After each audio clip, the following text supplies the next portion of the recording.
Hello everyone, welcome to solution hub. आज की video में हम पढ़ने वाले हैं क्लास 9th इंग्लिश की बिहाव बुक का पोइट्री सेक्शन की first poem the road not taken के एमसीक्यूज। ये पोएम लिखी थी रॉबर्ट फ्रॉस्ट ने। तो चलिए इसके एमसीक्यूज के फर्स्ट क्वेश्चन से शुरुआत करते हैं। Who is the poet of the poem the road not taken? तो द रोड नॉट टेकन के जो पोइट अभी मैंने आपको बताया इनका नाम क्या है, रॉबर्ट फ्रॉस्ट है इनका नाम। तो आपका जो फर्स्ट का आंसर हो जाएगा वो होगा option number D. The road not taken के आपके जो ऑथर हैं उनका नाम है रॉबर्ट फ्रॉस्ट। सेकंड क्वेश्चन आपके सामने है, what does the poem speak about? तो ये पोएम किस बारे में बात करती है? About the plights of road, about people, about two roads और about the choices made by people. अब ये जो पोएम है ये बात तो दो रोड्स के बारे में करती है, यानी कि एक जो रोड है उससे दो रोड्स निकल रही हैं, दो रोड्स डाइवर्ज हो रही हैं इस तरह से, और ये मतलब दो रास्ते बन रहे हैं। ये पेड़ नहीं है, ये एक्चुअली रोड्स हैं जो रोड्स आगे को निकल गई हैं। तो ये रोड्स आगे जा रही हैं कहीं ना कहीं। तो ये एक ही रोड से दो रास्ते निकल रहे हैं, दो रास्ते डाइवर्ज हो रहे हैं, उसके बारे में है ये पोएम।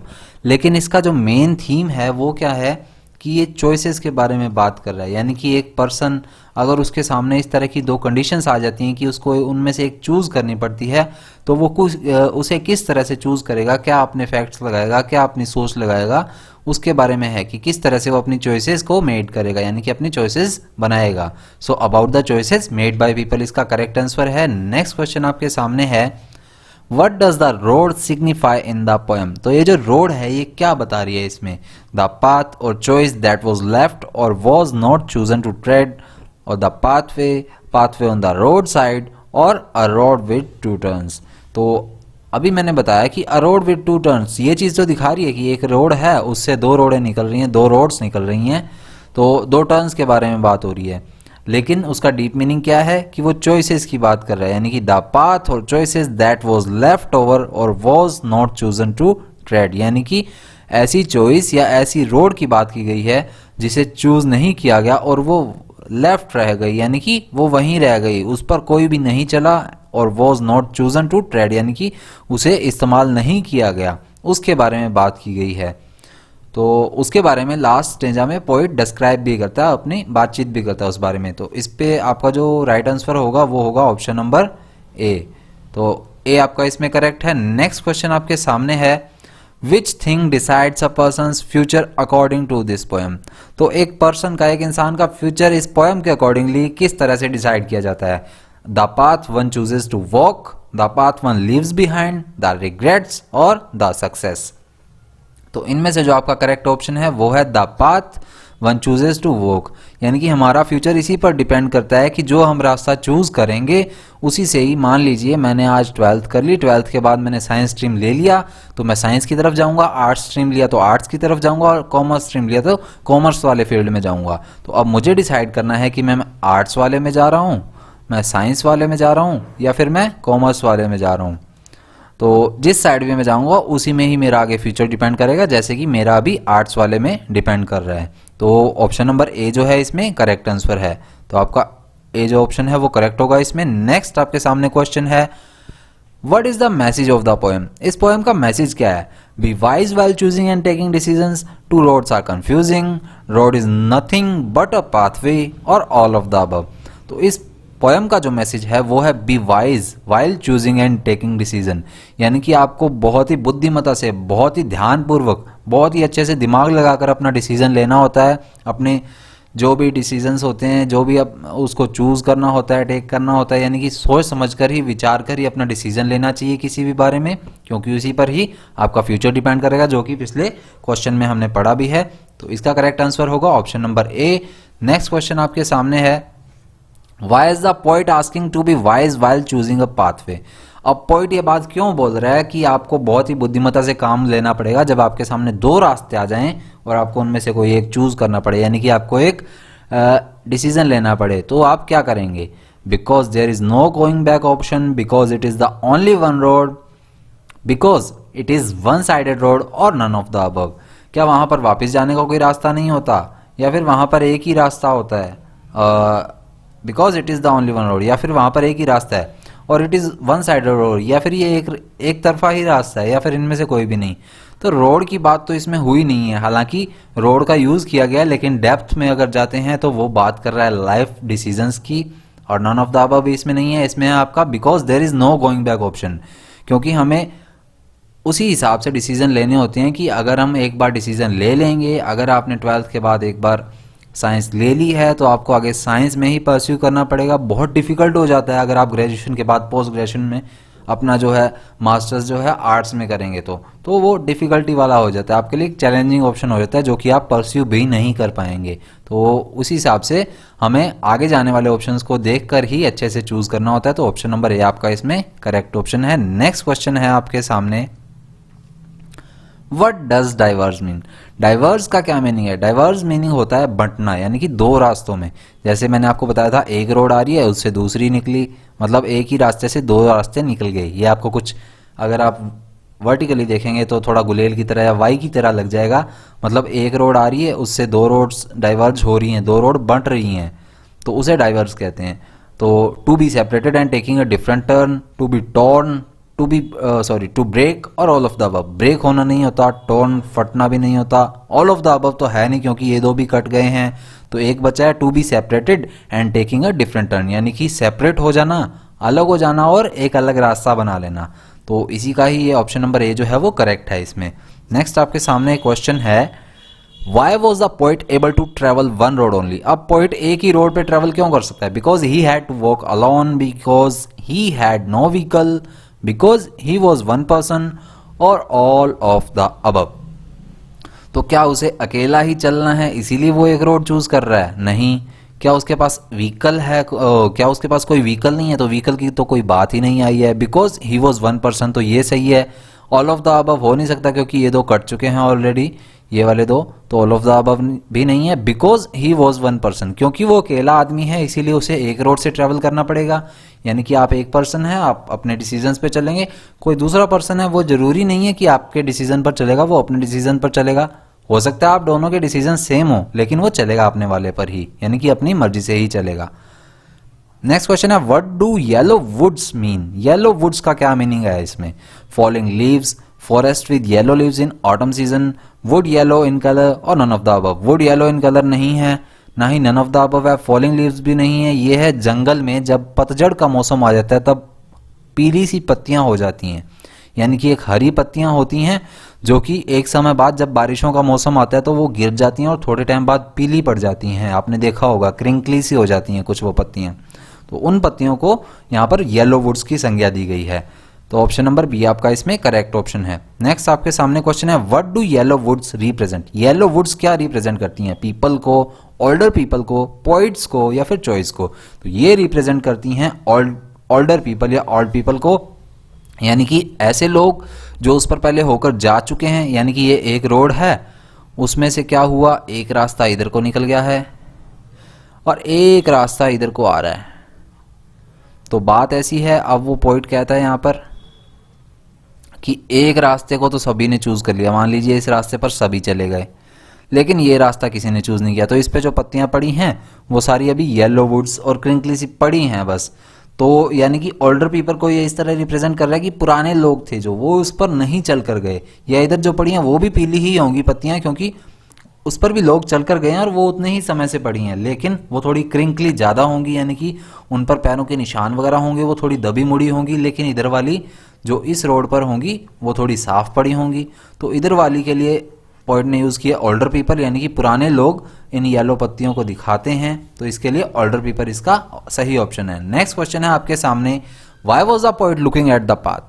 अब पोइट रास्ते को क्यों देख रहा है? To decide whether it was suitable for him, to see how long it was, to check the road और नन ऑफ द अबव। तो वो रोड को चेक करने के लिए तो कर नहीं रहा, ना ही उसने वहां पे रोड बनानी है, ना ही उसका कोई टेंडर मिला है। To see how long it was, क्या ये ऑप्शन हो सकता है? हो सकता है, वो देख सकता है कि ये कितनी लंबी है। और to decide whether it was suitable for him, लेकिन जो पोएम का मीनिंग है उसके अकॉर्डिंग ऑप्शन ऐसा ही है कि वो देख रहा है कि उसके लिए सही है या नहीं रोड, तो ये चेक करने के लिए वो उसे डीपली देख रहा है। तो ऑप्शन नंबर बी भी आपका कट गया, नन ऑफ द अबव नहीं है इसमें, ये ऑप्शन आपका करेक्ट है इसमें। नेक्स्ट क्वेश्चन है, what does poets long stare at the path signify. अब जब पोइट जो है उस रोड को लंबी सी घूर दे रहा है, यानी कि एक तक लग के देख रहा है, वो क्या दिखा रहा है? The time taken by people to decide and making a choice, और poets loves nature, poet loves nature, और आइडलिंग अवे ऑफ टाइम, और रिलैक्सेशंस आर। तो क्या सिग्निफाई कर रही है ये पोएम कि पोइट उस सड़क को क्यों देखे जा रहा है? वो देखे जा रहा है, इसलिए देखे जा रहा है कि अगर किसी के सामने दो रास्ते आ जाते हैं तो उसको कितनी डिफ़िकल्टी होती है ये डिसाइड करने में कि कौन सा चूज़ करे और कौन सा ना करे। जैसे आपको 10th के बाद भी डिफ़िकल्टी होने वाली है कि कौन सा आप स्ट्रीम चूज़ करें, क्योंकि ये बहुत डिफ़िकल्टी होती है 10th के बाद कि आप 10th स्ट्रीम के बाद क्या चूज़ करेंगे, आर्ट्स चूज़ करेंगे, कॉमर्स चूज़ करेंगे या साइंस चूज़ करेंगे। आर्ट्स को ह्यूमैनिटीज़ भी काउंट किया जाता है। तो ऑप्शन नंबर ए जो है आपका इसमें करेक्ट आंसर है। नेक्स्ट क्वेश्चन है आपके सामने, what does grassy mean in the poem. Grassy का क्या मीनिंग है? ग्रासी यानी कि हरा भरा रहना, जो कि हरी भरी घास के लिए यूज किया गया पोएम में। तो the road which is not used by anyone, the comfortable road, the road with all the luxuries, और well build road. Well build road तो नहीं है, हरी हरी घास दिख रही है तो वेल बिल्ड कहाँ से होगी? कंफर्टेबल रोड भी नहीं है, ये रोड वो भी नहीं है जिसमें सारी लग्जरीज मिलेंगी। ये रोड वो है जिसे किसी ने भी यूज़ नहीं किया है, इसीलिए वो हरी भरी पड़ी है, उसमें बड़ी बड़ी सी घास उगी पड़ी है, क्योंकि उसे किसी ने भी यूज़ नहीं किया, इसीलिए उसकी घास दबी पड़ी रही है और पीली पीली पत्तियां भी उस पर साफ पड़ी हैं, इसीलिए ए ऑप्शन आपका इसमें करेक्ट है। नेक्स्ट क्वेश्चन है आपके सामने, where does the poet find himself. Poet अपने आप को कहाँ पा रहा है? On the road, on a bus, on a muddy road, और ऑन अ फोक। वो पा रहा है अपने आप को एक फोक पर, एक ऐसी दुविधा पर जहां पर वो दो रास्तों में बंट रही है रोड, एक तो इधर गई एक इधर गई। तो वो टेंशन में आ गया कि भैया किधर जाना है, मैं तो कंफ्यूज हो गया। तो वो इस तरह से फोक एक, वैसे आप कांटे को फोक बोलते हैं, तो उसी तरह से जैसे वो फोक होता है उसकी शेप ऐसे आ रही होती है और वो आगे, अब शेप मेरे को पता नहीं पूरी बनेगी या नहीं, लेकिन कुछ ऐसी सी शेप होती है उसकी। तो इसी तरह ये सड़क भी है जो दो भागों में बंट रही है, दो साइड्स में डाइवर्ज हो रही है, तो इसीलिए उसने फॉग पर यानी कि एक दुविधा पर उसे लाकर खड़ा कर दिया। इसीलिए ऑप्शन नंबर डी जो है आपका इसमें करेक्ट आंसर है। What shows that the road has not been used by many people. तो क्या चीज दिखा रही है कि लोगों ने उस रोड को बहुत ज्यादा यूज नहीं किया है? तो वो चीज दिखा रही है उस पर पड़ी हुई पत्तियां और बड़ी सारी ग्रास, बड़ी सारी घास। तो घास देख लीजिए किसमें है, the green and untrampled grass on it, the mud on it, the broken stone it, और ऑल ऑफ द अबव। कोई स्टोन नहीं थे वहां पर, मिट्टी वगैरह का कुछ बताया नहीं कि मड वगैरह है या नहीं, लेकिन घास बताई थी कि बड़ी बड़ी घास उग रखी है, इस वजह से वो रोड जो है किसी ने यूज नहीं की, यही चीज रिप्रेजेंट कर रही है। नेक्स्ट क्वेश्चन है आपके सामने, what does the choice of road signify. जो रोड चॉइस की गई है यानी कि चॉइस है रोड की, वो क्या सिग्निफाई कर रही है? टू मैनी थिंग्स यानी कि बहुत ज्यादा चीजें, या फिर दो रास्ते दिखा रही है, और toughness of a choice and decision in life, और नन ऑफ द अबव। तो ये दिखा रही है toughness of a choice and decision in life, यानी कि एक डिसीजन लेना लाइफ में और चॉइस बनाना बहुत ही मुश्किल होता है, ये चीज दिखा रही है रोड। नेक्स्ट क्वेश्चन है आपके सामने, why did the poet choose the second road. Poet ने दूसरी रोड जो है वो क्यों चूज की, दूसरा रास्ता क्यों चूज किया? Because it was well built, ना भी कुछ नहीं बना हुआ था, उस पर घास उग रखी थी बड़ी बड़ी। Because it was beautiful, greenery की वजह से हो सकता है ब्यूटीफुल हो, लेकिन आगे भी देखते हैं। Because it was not use by many people and was appealing to the poet. ये सही है कि हाँ वो जो रोड थी वो किसी ने भी यूज नहीं की थी, इसीलिए वो पोएट को अपीलिंग लग रही थी कि क्यों लोगों ने यूज नहीं की, मैं जाकर तो देखूं ऐसा क्या इस रोड पे जो लोग इसे चूज ही नहीं कर रहे हैं। इसीलिए पोएट ने वो सेकंड वाला रास्ता चूज किया, इसीलिए सेकंड ऑप्शन आपका कट गया। सेकंड कट गया तो all of the above obviously cut जाएगा, तो ऑप्शन नंबर सी इसमें आपका करेक्ट है। What does the poet's decision of taking less traveled road signify? Poet ने जो बहुत ही कम यूज हुआ रास्ता चूज किया था, वो चीज क्या दिखाती है? Poets risk taking habit, arrogance of the poet, poets curiosity, और पोइट्स नेग्लिजेंस। तो ये चीज दिखाती है पोइट की रिस्क टेकिंग हैबिट, यानी कि उसे खतरों से खेलने की आदत है, वो खतरों का खिलाड़ी बनना चाहता है, इसीलिए उसने ये वाली रोड चूज की है। अब नेक्स्ट क्वेश्चन है आपके सामने, what do the word long I stood mean in the poem.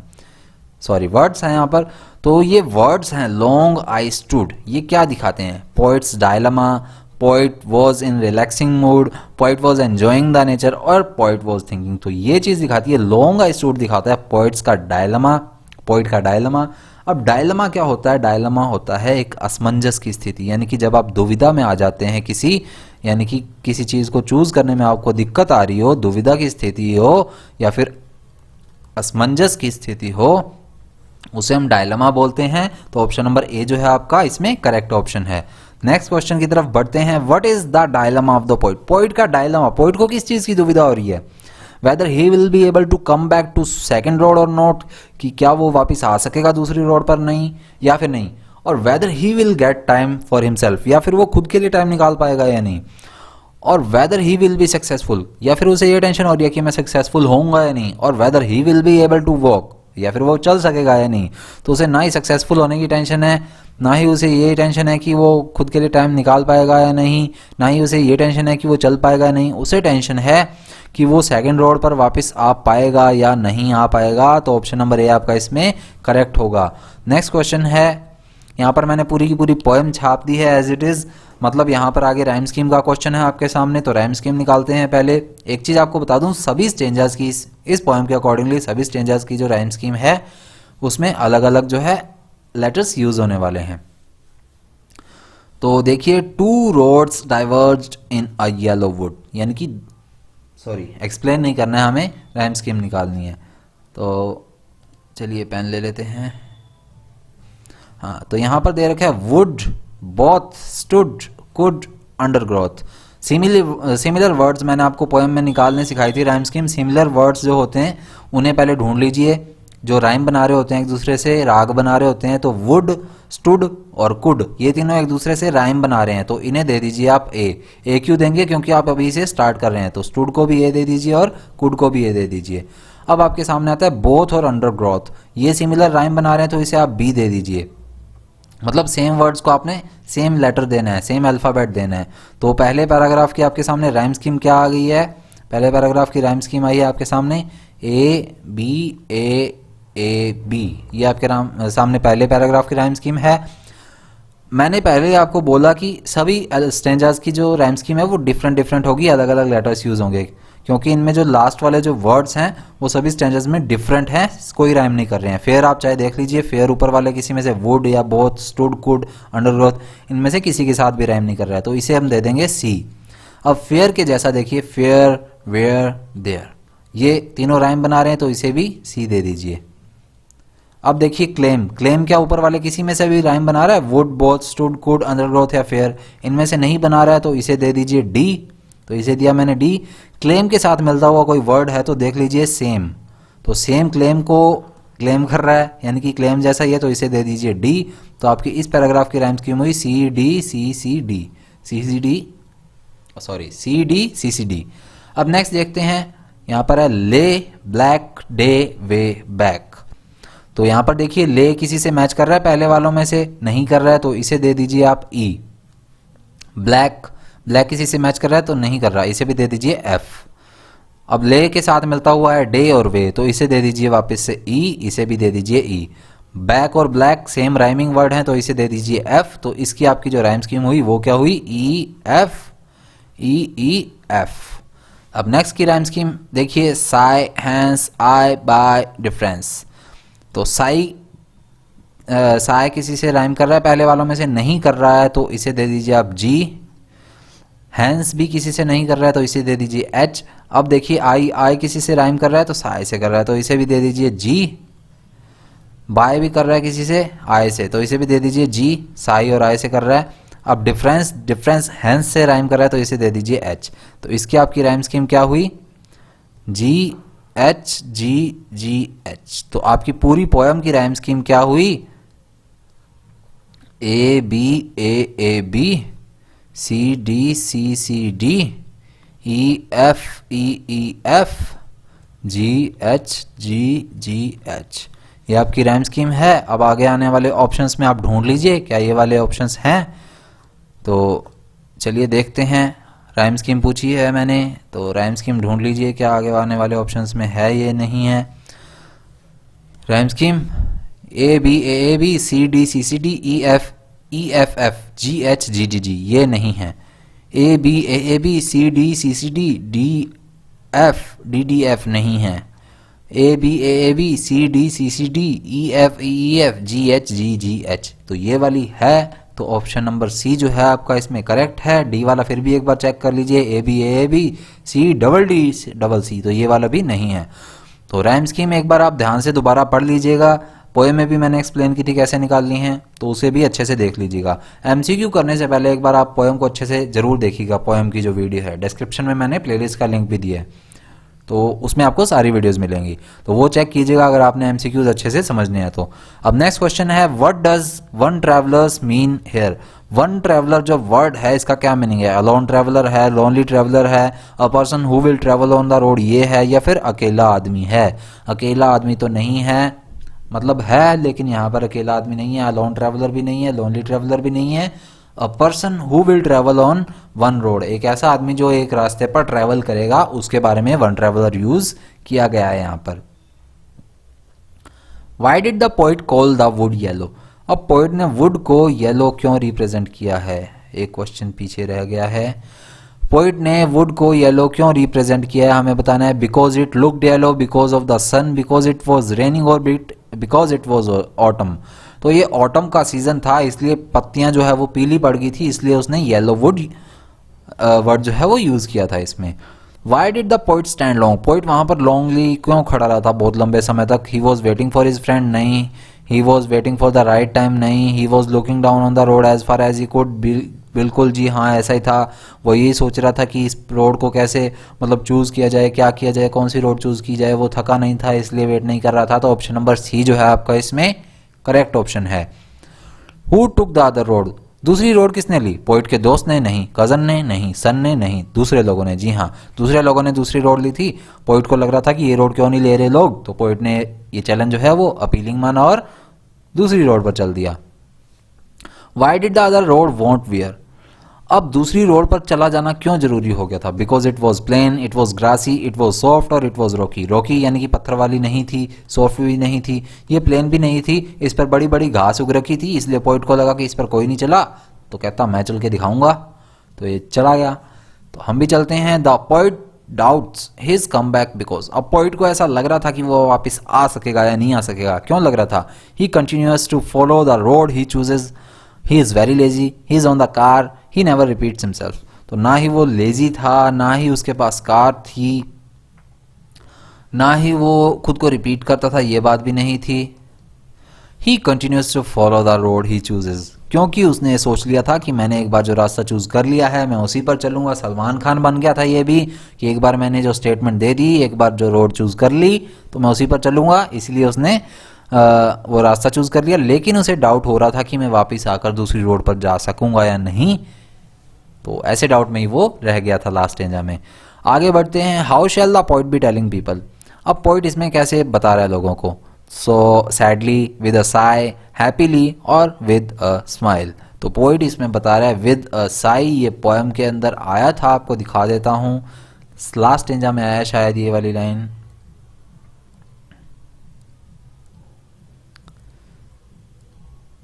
तो ये देखिए, I shall be telling this with a Sai.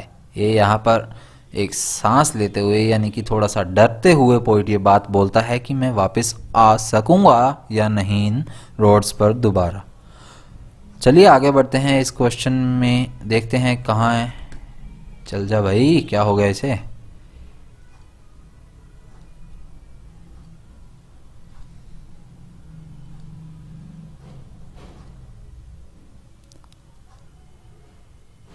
वो एक साय के साथ ये बात बोलता है कि मैं वापस आ सकूंगा या नहीं आ सकूंगा। अब नेक्स्ट क्वेश्चन में बढ़ते हैं हम।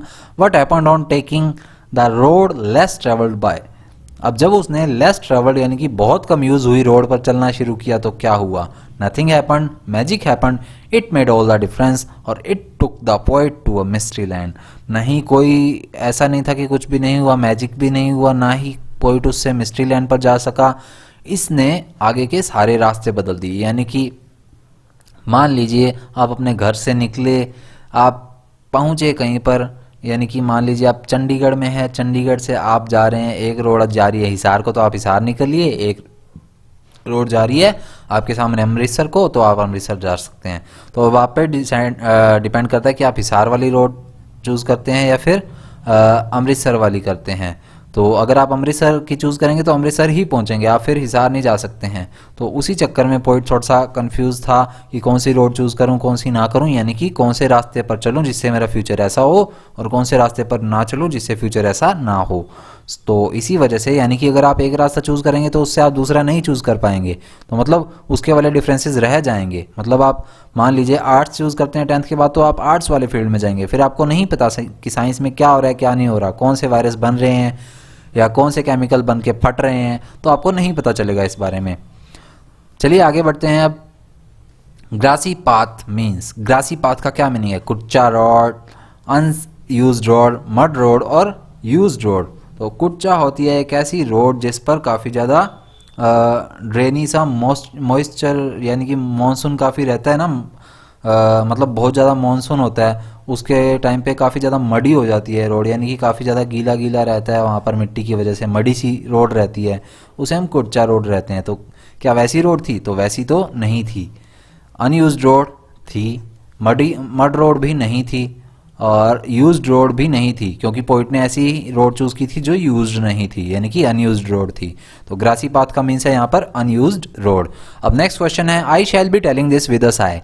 इसमें साय का क्या मीनिंग है? Regret, to hate, not to feel sorry और टू बी इनडिफरेंट। तो यहाँ पर जो मीनिंग है साय का वो है रिग्रेट, यानी कि पछतावा करना, यानी कि लास्ट स्टेंजा में पोइट जो है वो पछतावा कर रहा है कि मैंने ये रोड चूज़ की या ये नहीं की तो क्या होगा क्या नहीं होगा, इस बात का उसे पछतावा हो रहा है।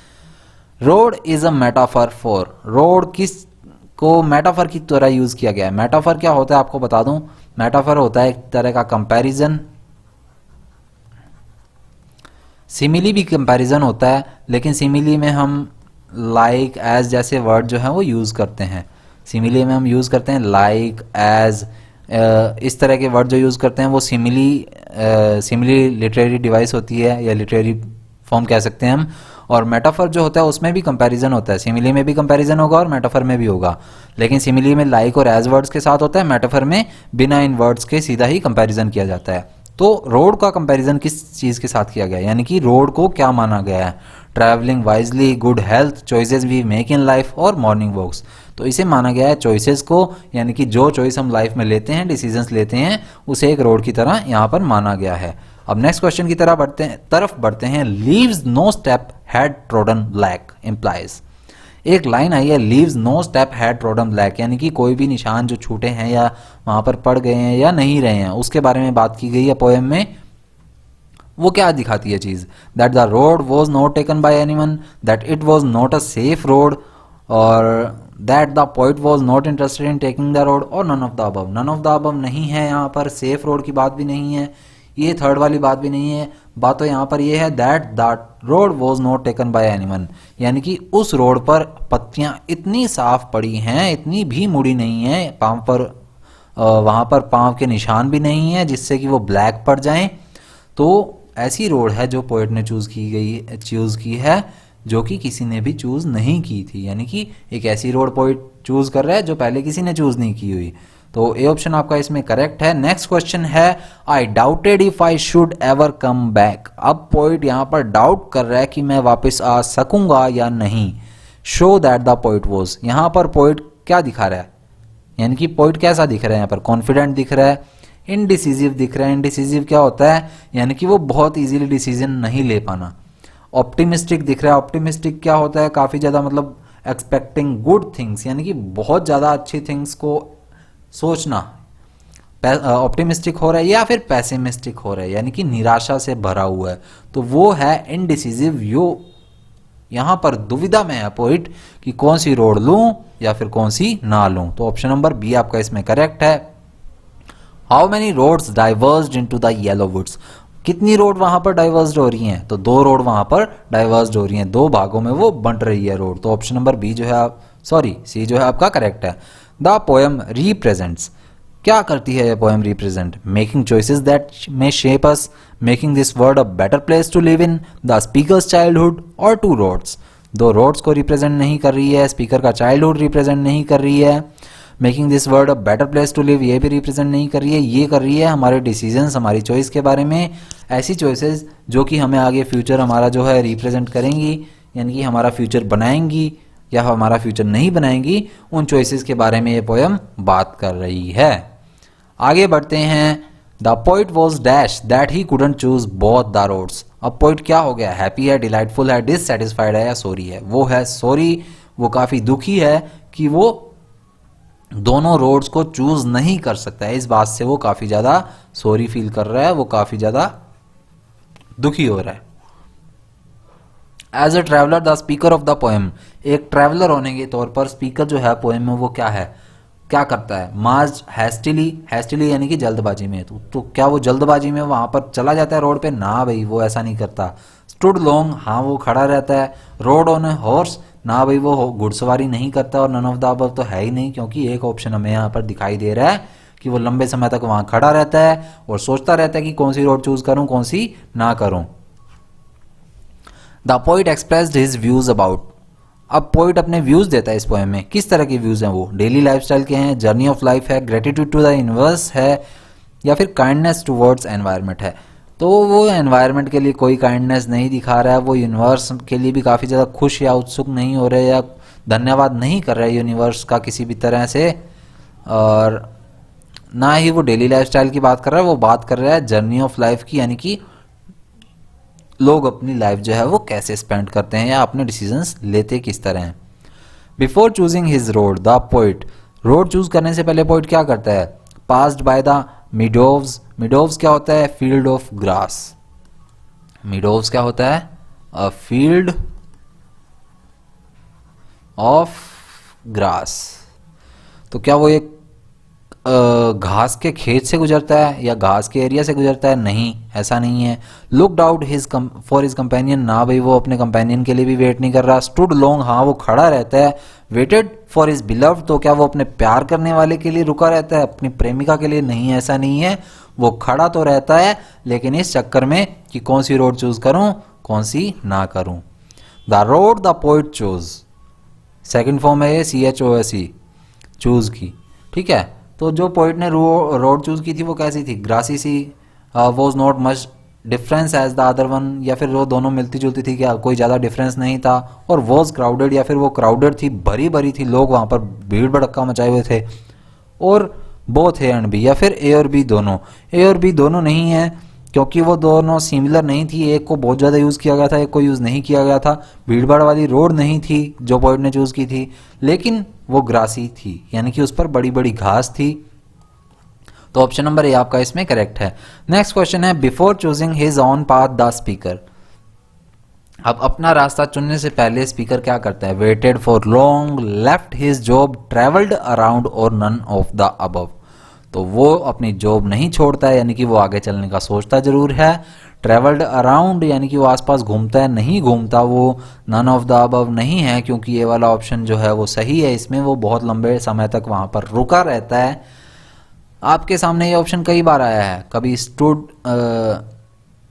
स्टूड स्टिल आया होगा या स्टूड लॉन्ग आया होगा, वेटेड फॉर लॉन्ग, इस तरह के 4-5 क्वेश्चन इसी पोएम के आ चुके हैं इन MCQs में।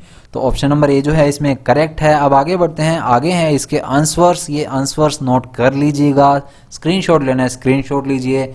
PDF चाहिए तो ये टेलीग्राम ID दे दी है, सॉल्यूशन हब 0001। डिस्क्रिप्शन में लिंक है टेलीग्राम चैनल का, तो ज्वाइन कर लीजिए, वहीं पर आपको ये PDF मिलेगी। टेलीग्राम पर जाकर सर्च कर लीजिए सॉल्यूशन हब 0001, ज्वाइन कीजिए, आपको वहीं पर ये PDF थोड़ी देर में मिल जाएगी। तो मिलते हैं नेक्स्ट वीडियो में नेक्स्ट चैप्टर के MCQs के साथ। टाटा बाय बाय, धन्यवाद, जय हिंद।